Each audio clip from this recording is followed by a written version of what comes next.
Hi, good evening, everyone. So first of all, I would like to start with a huge mazel tov for this big accomplishment of finishing Masechet Ketubot. I know from experience, I didn't finish the whole Masechet, but whatever I did learn, I know that it's definitely not an easy task. And especially it's a huge accomplishment that, as we know, Masechet Ketubot is called Shas Katan, because it includes in it a lot of issues that is not only regarding husband and wife. So you didn't only finish Masechet Ketubot, but you actually finished Shas Katan. And for this is a real, very, very big Yishar Koyach to all of you. What I would like to do today is actually, now that you finished Masechet Ketubot and you know all of these rules, to show how all those rules are being expressed in day-to-day basis in the Beis Din in Israel. So we'll start with a question that I know that everyone knows the answer to it. And the question is, why does the husband have to pay Ketuba? Why a husband who wants to divorce his wife has to pay her anything? The answer is in Masechet Ketubot, Lamed Bet Bet, and it says, Shelo teheh kala be'einav lo tziah, which means it shouldn't be easy for him to divorce her. We understand from it that the idea of the Ketuba is A, to protect the marriage institution, the holy marriage institution, and second is to protect the wife from a rash divorce.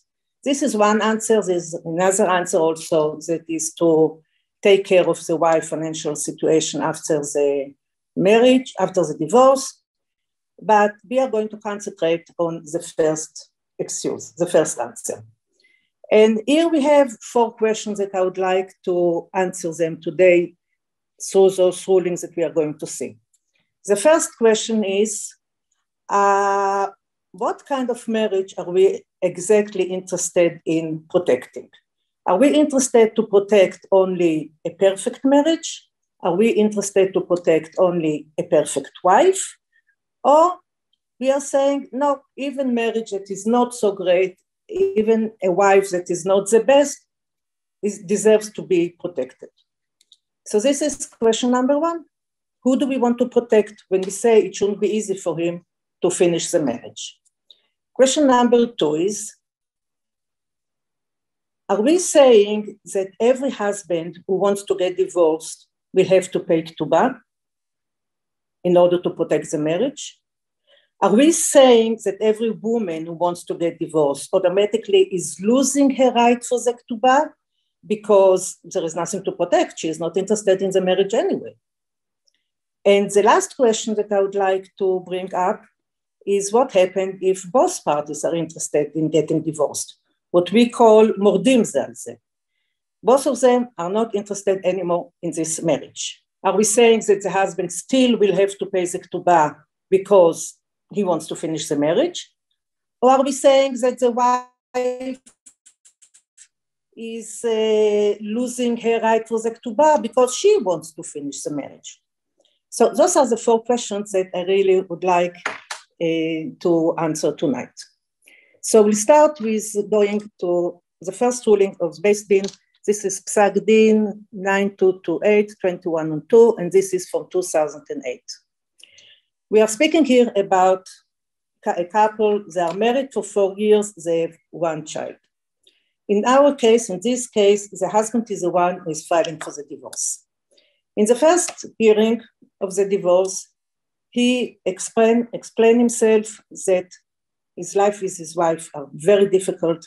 She's always angry. She screams, she yells, she throws things. She really has very bad outbursts. She's sometimes out of control. She even hit him once, and he suffers a lot in this marriage, and he wants to end it.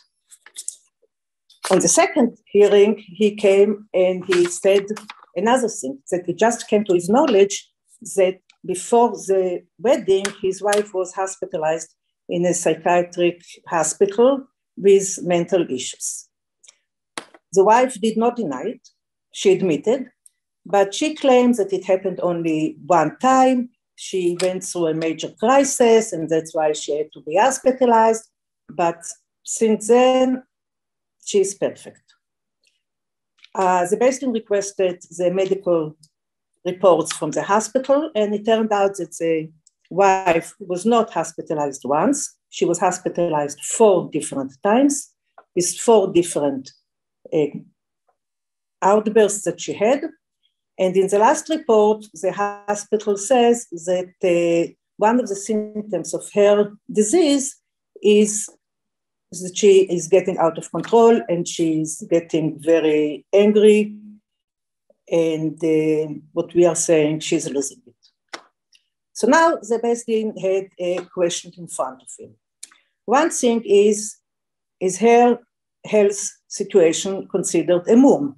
Now, we know that if the wife had a mum before the wedding, a mum that the husband couldn't have known about it, and she did not tell him, and he finds out about it later, he deserves to divorce his wife and not paying the Ketuba. So the question was, is this considered a mum? And after debating this question, the Beis Din came to the conclusion, yes, this is a mum, because emotional, psychiatric issues by a person is something that people are very worried about it, they are very scared about it, and they're even ashamed of it. So there's no question about it that this we will call a mum, a defect in the woman. But then came the other question, okay, but now she's already doing well for many years. She didn't have any other attack. So could be this is a mum that she already is cured from, and it's only something in the past? Or is it something that we consider that she still has a mum and is entitled to divorce her? And here's the Beis Din says, because actually the first reason that the husband came to us was her anger attacks, and because we know from the medical reports that those anger attacks are a symptoms of the sickness that she has, so obviously she's not cured completely from her sickness. The mum still exists, and the wife has to divorce, and she lost the right for the Ketuba because she misbehaved, because she had a medical situation which she had to report to the husband before she got married, and she did not do it. So that's case number 1. Case number 2 is file number 1170551/5. This is from 2022. Here we are talking about a couple that they are married for 3 years and they have 1 child. In this case, the wife is the one who started the procedure. She claimed that her husband is a heavy drug smoker. He also drinks a lot of alcohol. When he's under influence, is completely out of control. He curses, yells, he throws stuff. He's becoming really violent, verbally and physically violent. And in one occasion, he even broke her hand. And for which case, there was a criminal indictment against him. Just to mention that the criminal law did find him guilty on that case of breaking her hand, but they said that this is considered a low level of violence. Okay, so now they come in front of the Beis Din. The wife says, I want my get because he's very dangerous and he's completely misbehaving. And he claims that the situation is not as bad as she is describing it. And even the secular criminal court in Israel said that it was in a low level of violence, and he did not want to get divorced, definitely not to pay the Ketuba. The Beis Din gave here a very, very clear ruling. And in their ruling, they were saying that if the reason for filing for the divorce is because of the husband's misbehavior, there is no question about it that the woman deserves to accept her get and her Ketuba. And even if we will say that it's in a low level of violence, it doesn't make a difference. Even low level of violence combined together with verbal violence creates a situation where the wife cannot continue with this kind of life, she is entitled to ask for a divorce and she's not losing her Ketuba. In this case, the amount of the Ketuba to be paid was 180,000 shekel. The Beis Din said that really the husband should pay the full amount, but they decided to take into consideration that it was a very short duration of marriage, only 3 years. The husband was by that point already remarried, he had another child, his financial situation was not so great. He was paying this first wife high child support, so they decided to put the Ketuba on 90,000 shekel, which the husband had to pay the wife. So what we see just from those two cases that we went through now is that not necessarily if the husband is the one to be blamed, he is paying the Ketuba, and not necessarily if the wife is asking for the get, she's losing the Ketuba. Really, the question is always, whose fault is it that the marriage is over? And the question of who started the procedure, it's only to say on whom lies the burden of proof. If the husband opens the procedures, he has to prove that he does not have to pay the Ketuba, that it was his wife's fault that they got divorced. If the wife starts the procedure, it's her burden of proof that she deserves to get the Ketuba, even so she is asking for the get, because it's her husband's fault. He is the one who destroyed the marriage. Last, I would like to go into a different case, case number 129928511, and this is from 2021. This is a case that actually came in front of the Supreme Beis Din in Israel. We have two levels of Beis Din here. We have the lower one, and we have the supreme one. It's called in Hebrew, the Mechozi and the Gadol. We are speaking here about an appeal that came in front of the Supreme Beis Din, appeal of a woman that the lower Beis Din decided that she does not deserve to get her Ketuba of 540,000 shekel.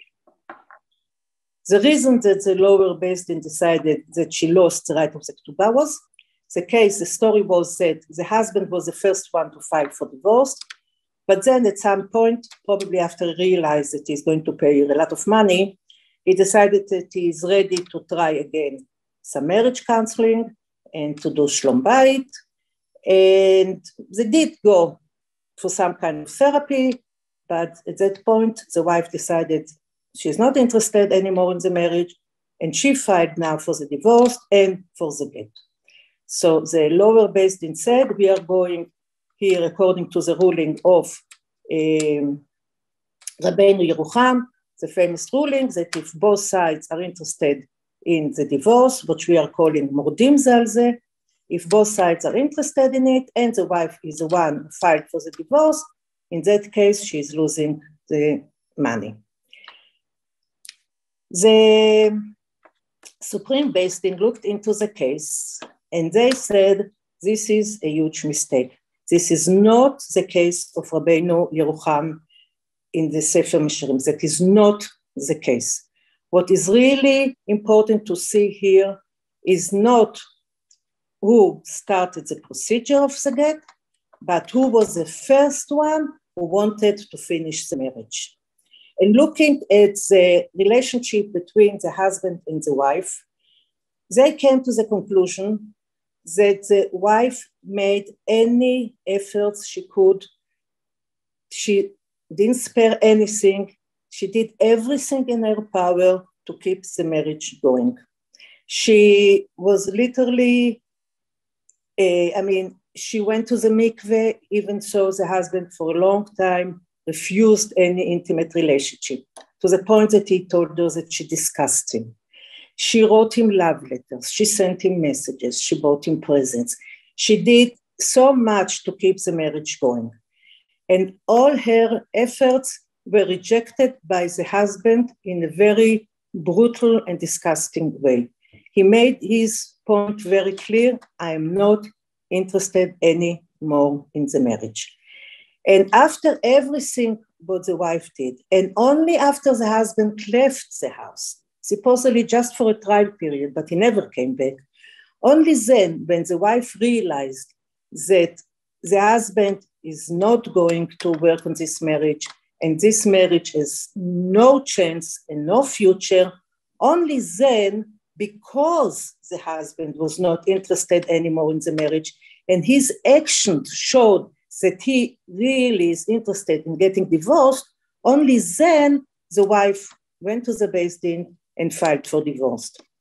So the Supreme Beis Din said, in a case where it's clear by his action that he is the first one who wanted the divorce, it really does not make a difference anymore who went to the Beis Din and who started the procedure.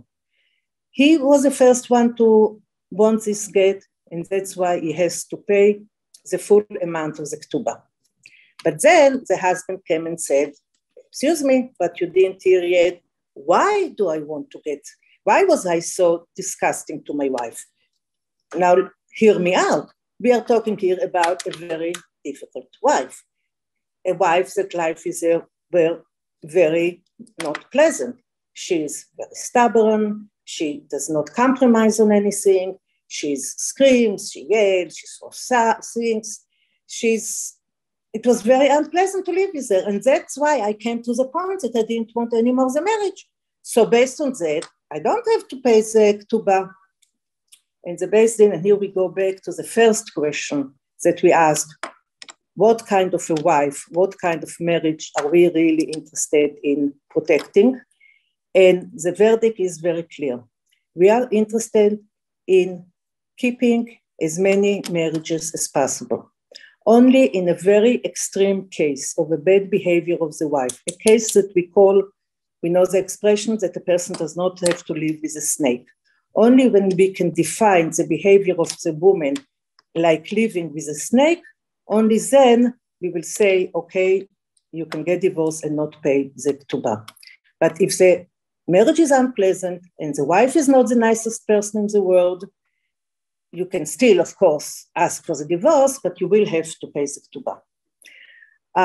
So actually, the ruling was that he has to pay the full 540,000 shekel Ketuba, but because the wife from day one made it very clear that she is ready to compromise on the Ketuba, so it's like she was giving up part of it, so the Beis Din came to some kind of a compromise.